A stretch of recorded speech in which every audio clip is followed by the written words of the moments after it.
Mau nanya apa? Satu-satu aja. Satu-satu, coba. Apa? Pak Muhaimin Iskandar. Mendampingi Pak Anies jadi cawapres. Kemungkinan ke arah itu bisa aja terjadi. Tapi saya pikir belum terformalkan sedemikian rupa sampai menit ini. Jadi kita tunggu perkembangan 1-2 hari. Tapi kabarnya keputusan itu sudah atas persetujuan Pak Surya. Kalau persetujuan dalam arti kata mengangguk-ngangguk aja kan itu belum tuntas sepenuhnya ya. Pak, Demokrat merasa dihianati, gimana Pak tanggapannya? Saya harus minta pendapat kalian. Tapi sejauh ini sudah ada komunikasi kan? Enggak, pendapat kalian sebagai pers apa itu. Artinya saya harus jelaskan dulu. Pasti kita dalam suasana turut prihatin ya. Itu sikap saya pasti. Apakah itu karena perasaan empati? Apakah juga karena perasaan ikut prihatin? Nah, saya pasti tidak bergembira lah menerima suatu kabar seperti itu. Karena apa? Karena harapan kita semuanya bisa berjalan sebagaimana yang kita harapkan bersama. Itu pasti sikap Nasdem. Itu ya, kalau soal masalah itu. Berarti Nasdem berharap Demokrat itu nggak hengkang dari koalisi, Pak? Apa yang terbaik bagi Demokrat pasti dihormati oleh Nasdem. Itu sikap yang paling mendasar. Pak, terkait nasib koalisi saat ini seperti apa? Sampai hari ini koalisi masih ada. Masih ada. Masih ada. Besok pagi masih ada atau setengah ada kita belum tahu juga. Tapi sejauh ini komunikasi dengan PKS dan juga Demokrat Hah? bagaimana Pak? Bagaimana? Komunikasi dengan PKS maupun Demokrat setelah rilis itu ada bagaimana Pak? Dan memang selama ini berjalan seperti itu. Tidak langsung saya yang berkomunikasi. Itu ada tim yang kalian ketahui terrepresentasikan dari masing-masing representasi partai, dalam hal ini representasi daripada sekaligus para ketua umum, yaitu tim 8. Ada Pak Sugeng. Pak, di istana Bapak ketemu Pak Jokowi ngobrolin apa Pak? Membahas apa saja Pak? Kapan itu? Tadi hari ini Pak, sore tadi. Biasa lah ngobrol sama teman, udah lama nggak jumpa. Ngobrol politik 2024 Pak? Ada. Apa aja Pak? Bagaimana suasana keadaan politik? Nah, bilang kita bersyukur. Suasana tenang semuanya. Hah? Termasuk rencana duet sama Bermacam-macam soal kita bahas bersama dalam suasana ya mungkin karena udah beberapa waktu nggak ketemu ya suasana yang hangat lah ya. Tapi terkait dengan duet Anies dan juga Caimin ini apakah nanti akan ada deklarasi baru masuknya PKB dalam koalisi Ya. Bangsa Persatuan? Itu saya serahkan kepada tentu pembahasan dari kawan-kawan beberapa teman-teman ya. Apakah itu dilakukan, kalaupun dilakukan di mana, kapan waktunya. Saya pikir mungkin progres ini akan berjalan cukup cepat. Kita lihat perkembangan besok barangkali.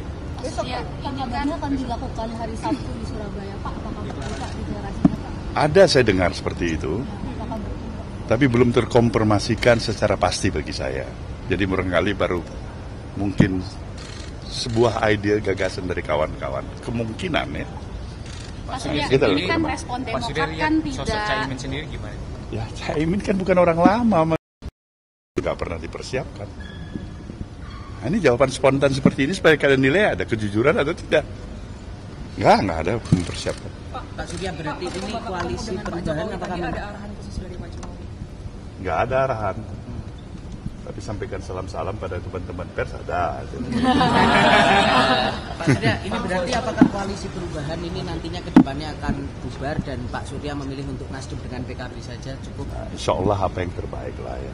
Nah, kenapa kita harus paksakan bubar kalau memang dia bisa bertahan baik, bagus, berkembang, syukur-syukur apa yang direncanakan bisa tercapai. Nah, ini kan satu ridhonya bagus. Kita nggak tahu. Mengingat PKB juga di dalam koalisi pemerintahan, apakah masih tetap menginginkan perubahan Pak? Atau Perubahan itu apa? Ada di mana saja, kapan saja, oleh siapa saja.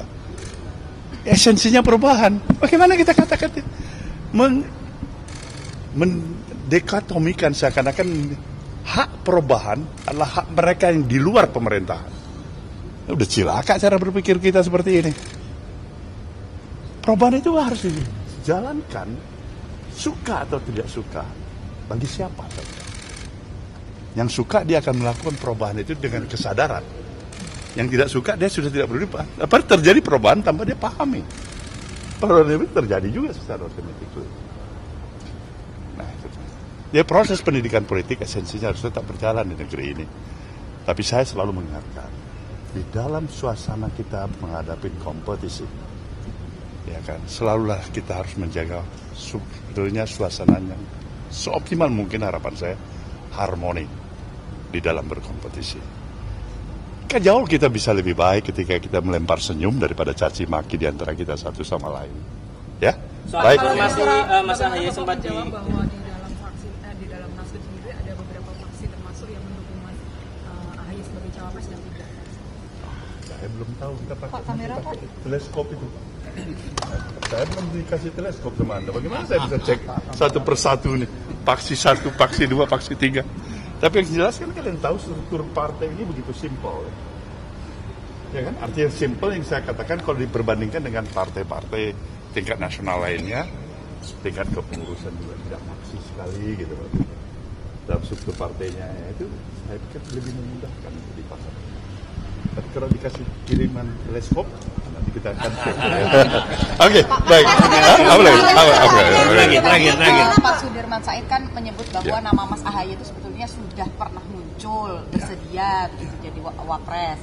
Tapi ada partai yang setuju dan tidak setuju. Apakah itu Nasdem salah satunya yang tidak setuju nama Ahaye? Saya tidak pernah menyatakan tidak setuju kepada Mas Ahaye. Sungguh saya harus katakan itu.